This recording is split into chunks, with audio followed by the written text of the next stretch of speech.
Good evening. I'm Alabaster Catz, and it's time for another tale to tell in the dark.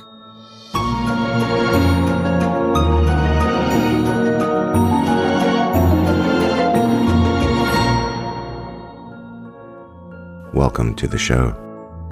Approximately 8% of the general population experiences sleep paralysis. Those afflicted often describe the feeling as being awake, but unable to move, speak, or open your eyes. The feeling that someone is in your room, pushing you down. As such, it's not uncommon for those who suffer from it to force themselves to stay awake.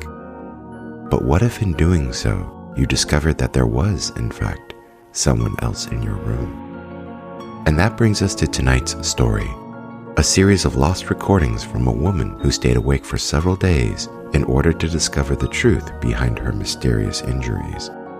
So join me as we trespass through the creepy and the quaint and follow the journey of a woman too afraid to go to sleep. Once again, it's time to grab a drink, dim the lights, and tremble through our waking moments. The show is about to begin.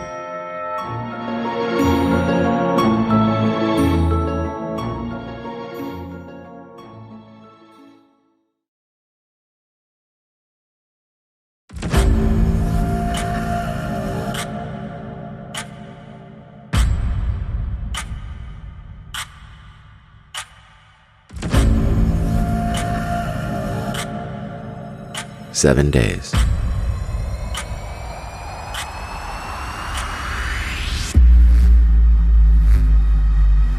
By Alabaster Catz.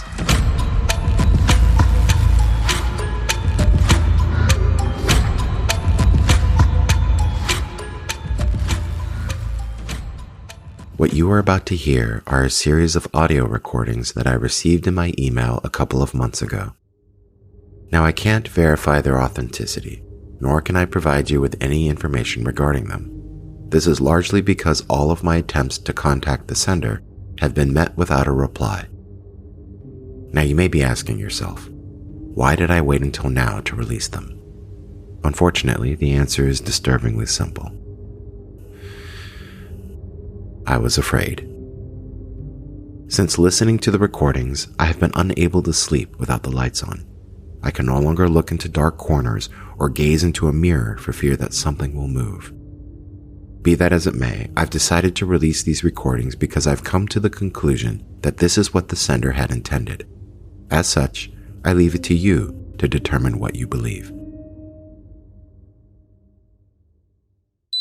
Hi, my name is Leah, and I've been awake now for 24 hours. I don't even know what to say. I'm 28, I'm a flight attendant, I'm single, and, I live alone with my cat, Joan. Come here, Joni. Say hi. I named her after Joan Jett because she's my little rock star. Anyway, where to start? About 2 months ago, I finished working a block between Kyoto and New York. A block or pattern is a schedule of flights that usually goes to and from the same place for about a month. Anyway, ever since I finished my block, I've been having trouble sleeping. Well, not exactly sleeping, more like I wake up each morning feeling tired and with bruises on my legs. At first I thought maybe it was just me bumping into the beverage cart, but then bruises started showing up on my arms. So then I thought, well, maybe it's my diet. Like I needed more protein or something. But then I got this really big bruise on my lower back. I was in a lot of pain, so I went to the doctor to get it checked out. The doctor said it was some kind of contusion caused by either extreme pressure or some kind of impact. Then she asked if I had been in a car accident. I told her no, and that I was just having trouble sleeping. Anyway, they ran all these tests and everything came back normal, so she recommended that I take some time off and get some rest. That was 3 weeks ago. Then, yesterday, I noticed something strange about the bruise on my left arm.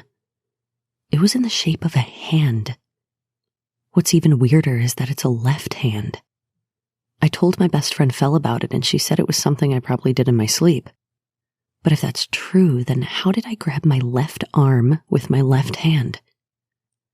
Then she made a joke about something attacking me in my sleep and that I should stay awake to see what it was. Rude, right? But then I started thinking about it and, it really does look like a left hand. Anyway, I thought I'd give it a try, so here I am, 24 hours later. Oh, that's my work alarm.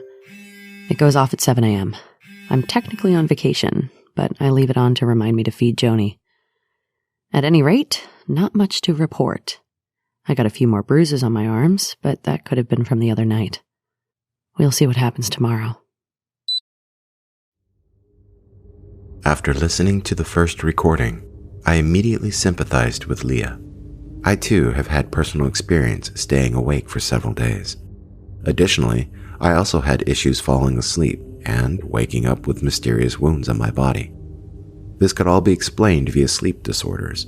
Many of them, such as sleep terrors, also known as night terrors, can cause someone to inadvertently harm themselves. So there was nothing in Leah's first recording that stood out as odd. Sure, there's the left-handed bruise on her left arm, but given that she's not a medical expert, I didn't take her account too seriously. Unfortunately, that began to change after listening to the second recording.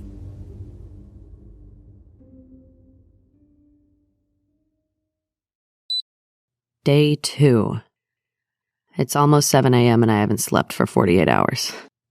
I can tell I'm tired because my eyes sting and I keep yawning, but I'm actually not as sleepy as I thought I'd be. In fact, I feel pretty energetic. Also, no new bruises. Seems like Fell was right. On a separate note, I didn't realize how long the nights can get. There's nothing going on outside and nothing to watch on TV, so it gets pretty boring. Although at the same time, it's kinda nice.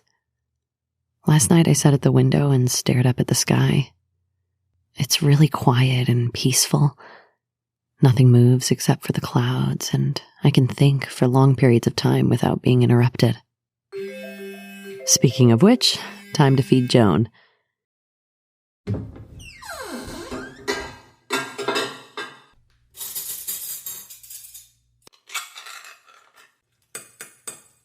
Joni, psst, psst, psst, psst, psst. Come here, pretty girl. Time to eat.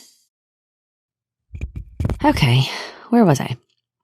Oh yeah, so while I was sitting at my window, I thought, hey, I'll use the time to organize my travel photos.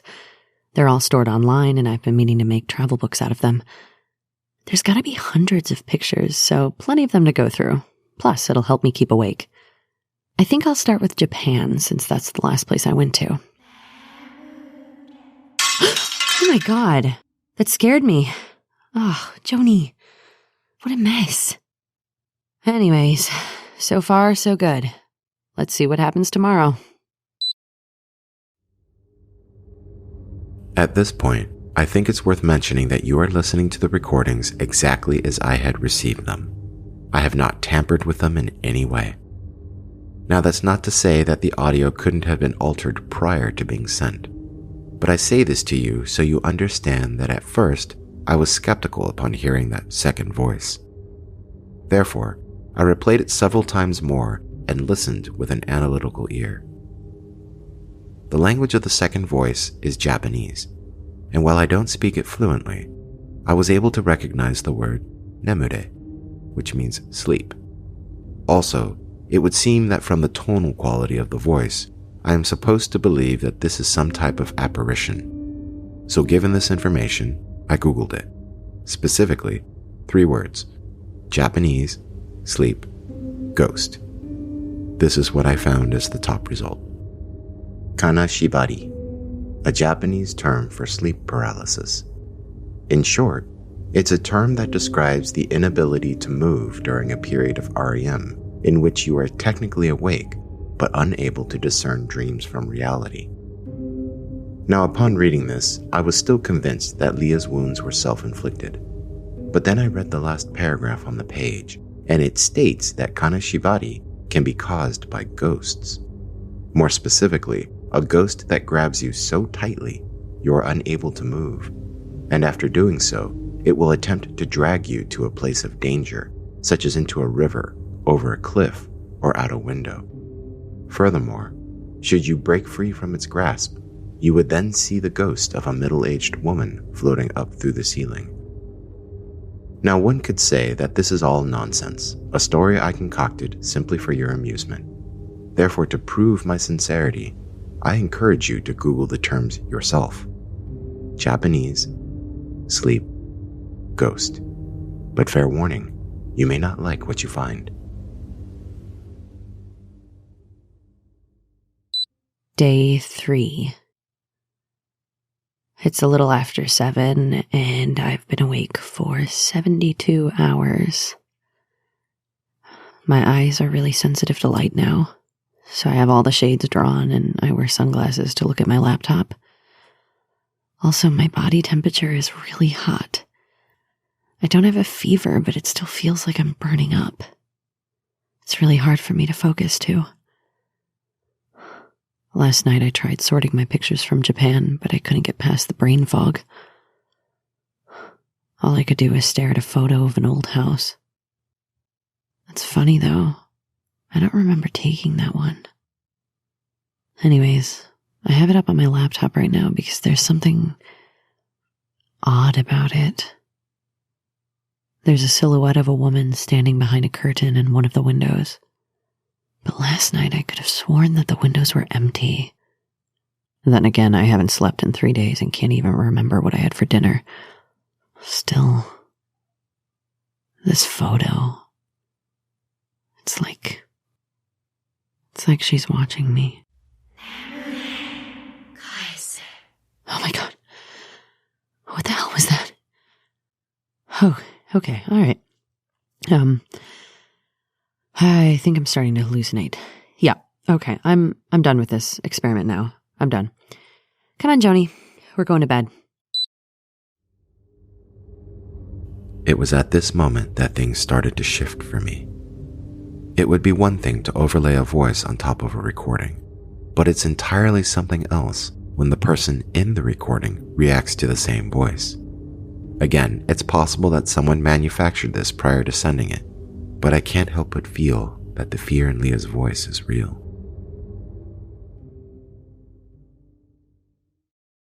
Day 4. I tried going to sleep last night, but as soon as I began to doze off, I could feel a pair of cold hands pinning down my elbows. I'm so tired, but I'm too scared to go to sleep. It's like the longer I stay awake, the more I can see. I don't know. I don't even know what I'm saying anymore. My mind is just racing and I can hear all of my thoughts as if I'm saying them out loud, but they're moving so fast that I can't remember any of them. I also haven't turned on the lights in 2 days. Not because it'll hurt my eyes, but because I'm afraid I might see her. I haven't gone to the bathroom either. Last night I thought I saw my reflection move in the mirror. I mean, I wasn't looking right at it, but I saw it move in the corner of my eye. There's also this sound. It's hard to describe, but it's like someone's breathing with their mouth open and laughing at the same time. There it is. Listen.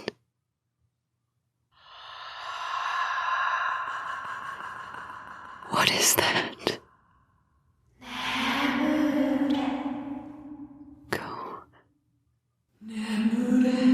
Go to sleep. Oh my god. She wants me to go to sleep. As I mentioned previously, I have first-hand experience going several days without sleep, and I can confirm that at some point you begin to hallucinate. However, the things I saw and heard were more so planted into my psyche rather than suddenly appearing. For example, if I saw a can of bug spray, I would later feel ants crawling on my legs. Or if I heard a child's voice in a crowd, I would hear it again when no one else was around. Figments of things that had already happened, warped and played back to me once again. But what Leah is experiencing feels very different to me. Hallucinations are for the most part benign. This, however, feels more sinister.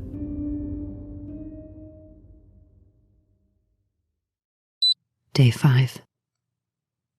I can't sleep. If I go to sleep, she'll get me. I can see her now. The woman in the photo. She's in my apartment. I grabbed my phone and Joni and locked myself in my bedroom. I don't think she can get in. I'm so scared, but I can't. I can't think straight.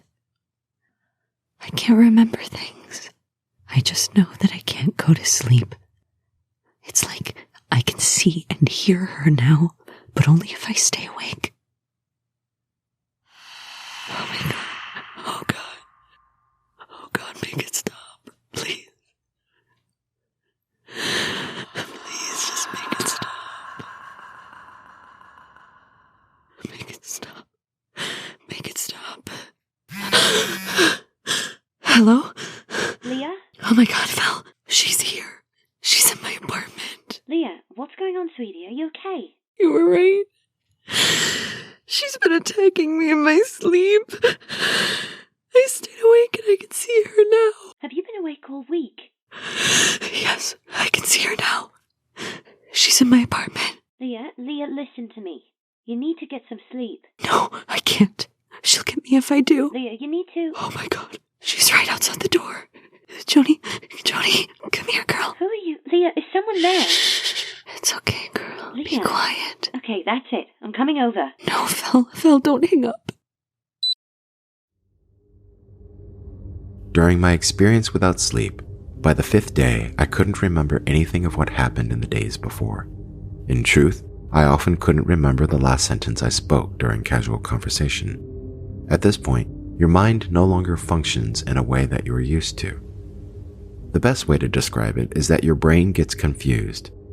It begins to flood your thoughts with every piece of information it receives, even the stuff your brain regularly omits. For example, before saying anything, you didn't feel the clothes on your body. Your brain omitted that.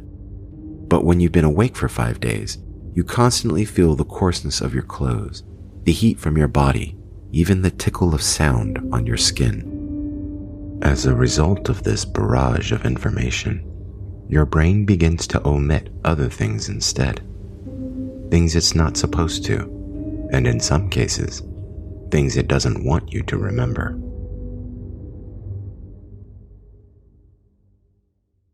I think this is day 6. I need to record this, otherwise I won't remember. Leah, get out of the apartment. Get out. Get out right now. Don't go to sleep. You need to leave. Go to Fel's place and just stay there. The woman in the picture. Leah. Get out. This will be my last entry. Since listening to the recordings, I've recently begun waking up feeling unrested and with bruises on my legs. I fear I've stumbled upon something that is beyond my control, something that can't be ignored, bargained, or reasoned with. It cannot be tracked, it cannot be killed, and it cannot be stopped. I don't know what became of Leah or the sender of these recordings, but what I have come to learn is that whatever this is, it can be passed on to someone else, like a cold or a curse. That said, I leave you with a simple warning. Should you wake up tomorrow feeling restless or find unexplained bruises on your body, please play this for someone else.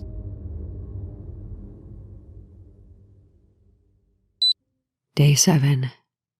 I was finally able to fall asleep. I woke up today around 4 in the afternoon and have new bruises on my neck. My body aches, and it hurts to swallow. I can't seem to remember much from the past week. I get bits and pieces, but that's it. Thankfully, I recorded everything so I can go back and listen. I have like 10 voicemails from Fel from a couple of days ago. I don't remember her calling, but she sounded really worried about me.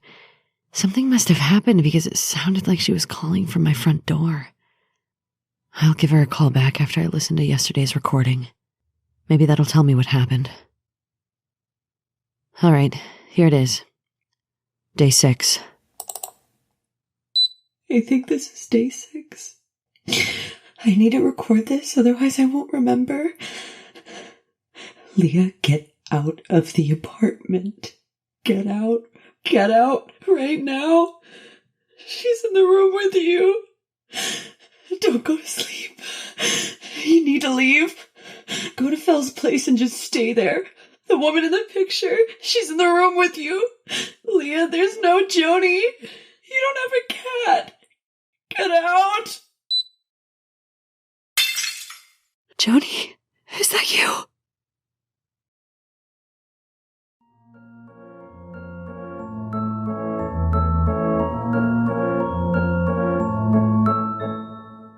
That concludes our show for the evening. Thank you for listening to the Alabaster Catz podcast, and I hope you enjoyed my presence in the room. Next time, we'll explore the sad and the strange as a huntsman tries to save 2 young children from a coven of 5 witches. If you liked what you heard tonight, leave a review and be sure to invite a friend for the next evening's visitation. Once again, thank you for joining us. I'm Alabaster Catz, and remember, the best stories are the ones we tell in the dark. Special thanks to tonight's voice talent, Sammy Price, for her roles as Leah and Fel, and Yuriko Ono for her role as the Ghost.